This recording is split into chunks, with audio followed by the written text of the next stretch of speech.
we have built a shield that has slowed and somewhat softened the worst effects of the global crisis on our country. And with the investment venture we are launching today, KGL joins Texas Instruments and other members of our billion-dollar club. Welcome. As was explained in the briefing earlier, the Global Gateway Logistics City will be a world-class logistics and business park, eventually worth over $1 billion. We are here in the before. We can hardly wait to see it when it's there, $1 billion worth of logistics and service facilities. This is part of the 10-point legacy that I unveiled in 2004.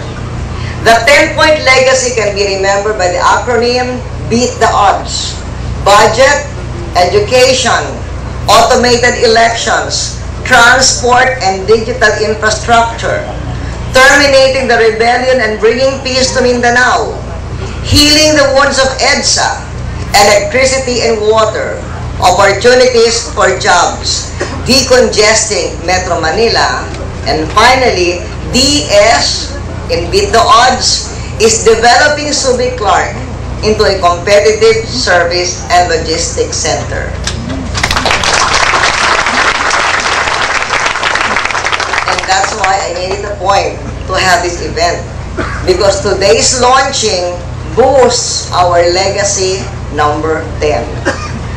The Global Gateway Logistics City, as shown in the briefing earlier, will be the first fully integrated master planned center for airport and aviation-oriented operations and businesses in the Philippines. It will be a crucial hub in what we envision to be the best service and logistics center in the region.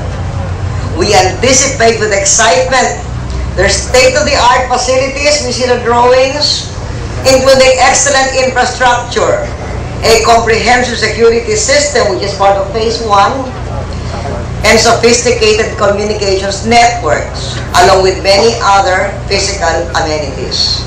And we count on Global Gateway to be managed and maintained to the highest international standards, befitting the international companies who will be locating here. Today's launching also gives place to the agreement on tourism, signed earlier this month during the official visit of His Highness, the Prime Minister of Kuwait.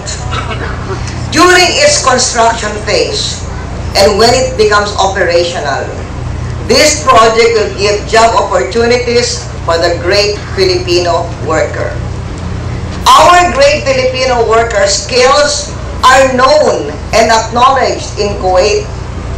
Kuwait hosts the third largest Filipino community in the Middle East, over 100,000 Filipinos. But when His Highness the Prime Minister visited last week, he said they would welcome even 1 million Filipinos.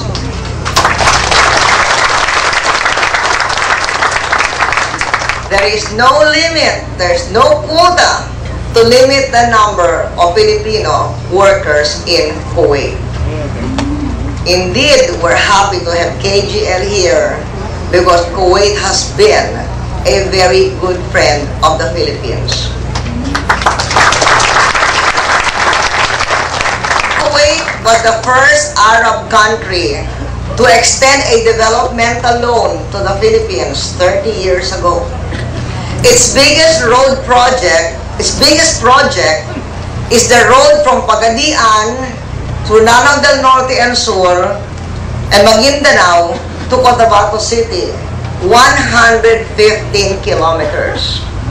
And now, during the visit of the Prime Minister, they formalized the offer to help upgrade the Davao Regional Hospital into a National Cancer Center, the Cotabato Regional Medical Center into a Regional Cancer Center, and modernize the Zamboanga Medical Center surgery block. the Kuwaiti government's projects, and the Kuwaiti investments in our country, such as this KGL Logistic and Service Hub, inspire our efforts to achieve legacy number 5, to bring peace to Mindanao so that our Muslim brothers would be truly a part of a unified Philippine society. We have never deviated from the objectives of the peace process, but peace must be anchored on justice. The rampage of some lawless MILF groups in Mindanao calls for resolute military and police action. The 10 million peso reward for Commanders Cato and Bravo manifests the government's firm resolve to hasten the neutralization of these criminals so that justice can be achieved and we can move on with the peace process.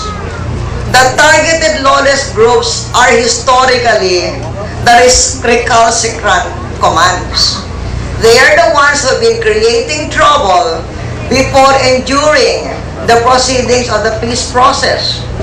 And they likely will be the ones to create problems even after a final agreement will be forged within the government and the MILF. So the campaign against them is intended to remove the obstacles to the peace process.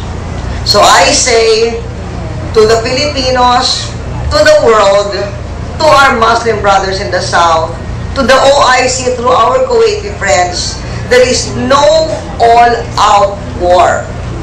What we are doing to have all-out peace in Mindanao.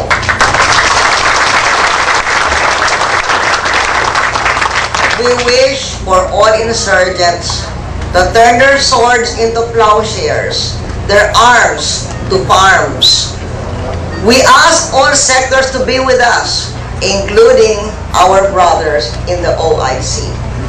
To our Kuwaiti and American friends, for your support for Mindanao, for your compassion for our Filipinos in Kuwait and in the United States, and for this investment in this all-important logistics and service center, we thank you.